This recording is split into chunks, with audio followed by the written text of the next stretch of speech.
I'm Ariana. And I'm Derek. This is DNA, Travel, Brews, and Reviews. We like to travel the world, do reviews on resorts, and taste all the nice coffee and beers and everything like that are local. So today we're doing the brews part with some Jamaican beers. Absolutely. So what we did is we did a lot of research trying to find what the local beers or local from the island beers would be, where you can find them and how you can easily find them. So we took care of that hard part for you. So all you have to do is watch the video and decide what you might want to drink or not drink, more importantly. So definitely stay tuned. We're going to keep the reviews really short, but also really simple. So not crazy taste profiles where you talk about chestnuts or roastiness. Really just going to keep it super simple about taste profiles, where they stand, and what you may or may not like. Definitely hope you enjoy it.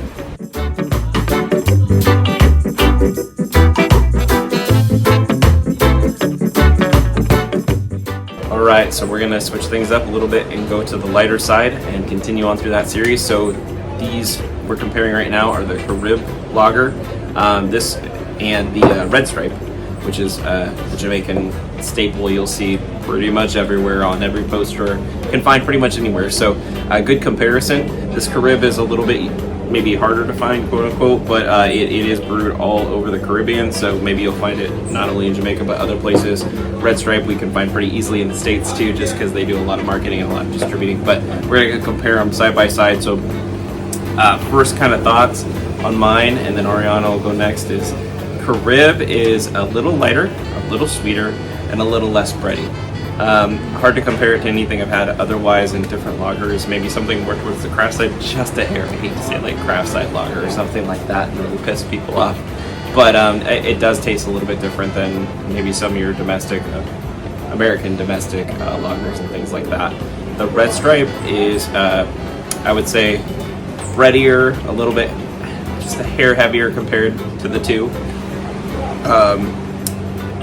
It kind of tastes like some of the Mexican lagers we have, so your Coronas, your Modelos, things like that. We felt like it was closer to that variety, but if I had to choose one, I mean, really this style is going to be your more day drinker, crush 15 of them if you're that kind of person. These are probably going to be the beers that you're cycling through the whole time you're here. But Ariana, what'd you think? I think they're both good. They're not usually what I would reach for, but especially when it's nice and hot and humid, they're refreshing, they're light. It doesn't feel like they like sit heavy in your stomach or anything like that, and they're not super high in alcohol, so you're not gonna feel that like groggy feeling all day. You know, if I liked the taste better, I could definitely see myself drinking it like all day long, but it's not my favorite flavor. So. Yeah, definitely not really our flavor profiles, either of us. However, you know, when in Jamaica, Jamaicans do, you'll see a lot of people just drinking constantly, boom, boom, boom. Everywhere you can have these, especially Red Stripe, you can find anywhere. So different style, something to try, enjoy. All right, Red Stripe Light. We were able to pick it up, found it, so definitely something to try. It's my taste on it is much lighter, something that I think would be more like a Bud Miller Coors light. So I know a lot of folks like to drink that. Pick that up. I think you're going to prefer that over your Carib or your Red Stripe that we've tried on both prior. So light version obviously works for everybody. So pick that up. I think it's really light. It's very crisp. Especially if you drink it nice and cold, it's probably one of those ones that you want to drink very cold or it's not going to be very good, but fresh out of the fridge, it's nice and crisp and refreshing. Definitely something that you could just kind of sit on the beach even in the sun and drink and not like feel crappy because of it. Right. Which I think is probably a lot of the allure with those light lagers like right. that. The people. This is your one that we talked about earlier. I guess the crushing of a beer. This is one you can probably hit about like 15, especially if you're drinking all day. You're on the beach. Pick this up. Probably a good option for you and something that you'll actually truly enjoy. So good call.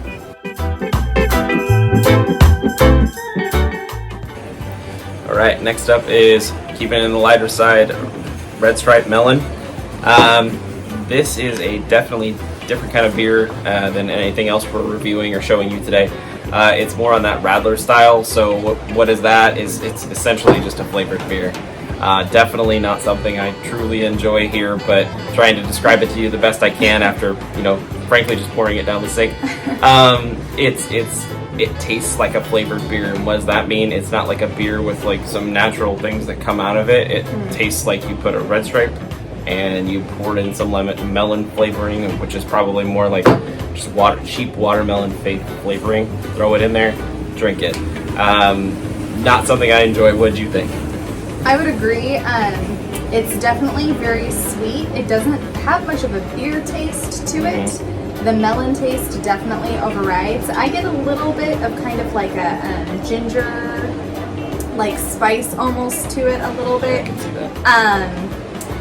It's if you like a sweeter drink, it's probably good. It's probably refreshing. But it's definitely too sweet for me. I could probably drink half of a bottle and then get pretty tired of it. Yeah, definitely. So that's the Red Stripe Melon. Up next is the Red Stripe Sorrel. It's another one of these Red Stripes that has a flavored lager beer. Comes in at 3.4% alcohol by volume. It is what we've been tasting with the rest of these. It's a lager beer with sprinkling of flavor thrown on top, actually really heavy of the flavoring, in my opinion. Tastes really artificial. It's something that seems like it's added on top. It's really sweet. That's something you like, then that's something you like. Do we know what sorrel is supposed to be? Sorrel is some sort of fruit. It sounds stupid saying that. Are we recording? Yeah, but we can edit. We'll just edit over the top.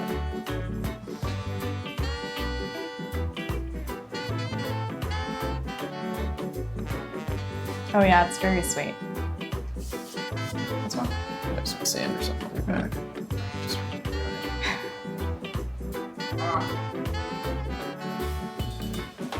It's really sweet. It's almost got a little bit of a syrupy consistency. The flavor isn't bad though, actually. I think this is probably the only flavored Red Stripe that I actually enjoy. Yeah. This flavor is good. Out of the ones we've tried, the lemon and the other ones, those are just, I have my opinion, undrinkable, but some people may like them. Yeah. Just this one seems to tie in better with the beer. It's where it doesn't feel so artificial that you can tell 100% it's an artificial flavoring added in, but it's not nearly as jarring as the lemon one. I was gonna say it has the lemon beat for sure. Yeah. The watermelon probably too, but this is actually, it kind of tastes like a really sweetened cider. Okay. Yeah. Okay. Yep. And I feel like the carbonation in it is kind of like a cider too, not as much like a beer. It's not bad. All right. I would finish it. Okay. Well, pick it up if that's something you'd like. All right, next up, something a little bit different this time is the Caribé, I think we're saying it right, Mimosa. It's a cocktail inspired. So not quite a beer, not quite a cocktail, but something in between. It's a 6.9. It's got orange and pineapple flavor. It's called a mimosa, which is actually near and dear to my wife's heart. She drinks those all the time on vacation. That's her morning drink. So we were looking forward to trying this one out. And somewhat pleasantly surprised. You can kind of see how the color is there. It looks like a light lager beer. This is how she drinks her mimosa. Technically a hard cider. It's a hard cider. There you go. She drinks her mimosas kind of this color too. So very little juice, a lot of champagne, but it's crisp like you would expect from a cider. So orange pineapple cider is kind of what it is. So trying to get that mimosa flavor. And at 6.9, it's packing a pretty good wallop for a morning drink. I was looking to see if it had like champagne or something mixed in it. It doesn't have an ingredient list on here, but ciders sometimes can be a little bit higher on the percentages, depending on what you have in it. But no, this is good. It tastes kind of like a mimosa if you were to throw in like a mix of pineapple and orange juice. It's a little bubblier. Like a cider. It has the bubbliness of a cider more than like a champagne or sparkling not wine. Dry. Definitely not a dry Not cider. dry at all. It's definitely sweet. So if you like a sweeter mimosa, this is pretty good. Yeah. Very good. Well, if you can find it, it was difficult to find, but it's something you should definitely try it. Yeah, I don't know if it's something, it looks like distributors are all kind of based in the Caribbean.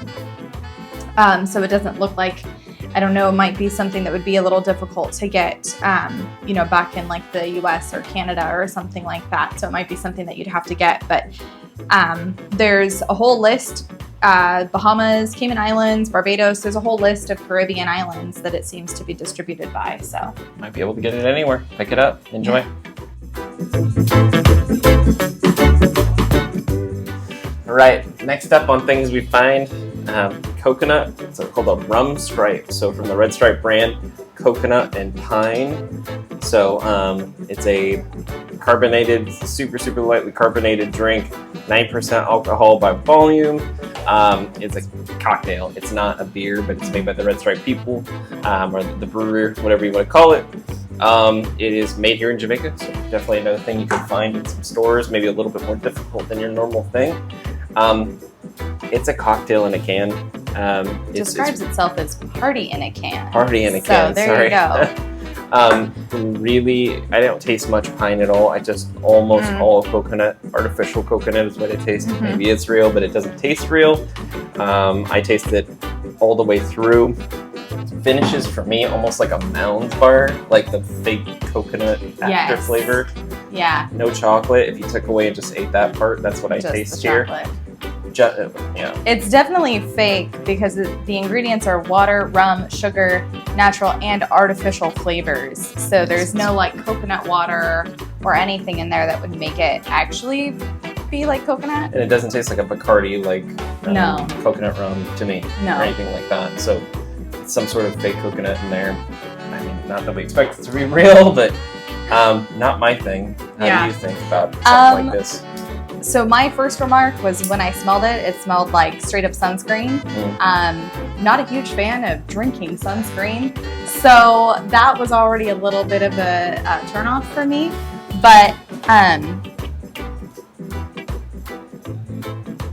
it's nice and smooth. I would definitely say like it hardly seems carbonated at all. No. I'm not even sure that it is. It although says carbonated on the can, okay.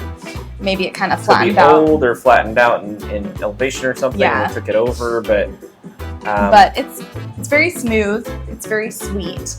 If you're somebody that does like a coconut flavor, I know that can be really popular. I tend to not really like coconut very much in general, especially when it's overpowering. I definitely feel like this is coconut, and maybe the pineapple was added for color, not so much for taste. Find yourself in the area and you can pick up a can, give it a shot. All right, next one up is a alcoholic ginger beer. So Royal Jamaican ginger beer, 4.4% alcohol by volume. So fun fact, my favorite cocktail actually has ginger beer in it, so I drink a lot of it down here, and actually at home a little bit too. This product is truly kind of the type of ginger beer that you get down here, really peppery and gingery with a long aftertaste. You don't taste any alcohol in here. It just tastes like the standard peppery, really spicy almost ginger beer here. It hits you really hard in the flavor palette, and then also I haven't had a drink in a minute or two, and it's really still sticking with me. Really burns almost. Yeah. It's definitely a ginger beer. If you're used to ginger ale, that's going to be a very different, I wouldn't say very different, but a little bit more muted and sweeter ginger taste. This is just straight up ginger beer. The initial taste is nice and sweet, and then you get a little bit of kind of that pinch in the back of your throat that we've been getting with some of the local ginger beers that are a little really it's good. It's I can't imagine you drink more than one of them.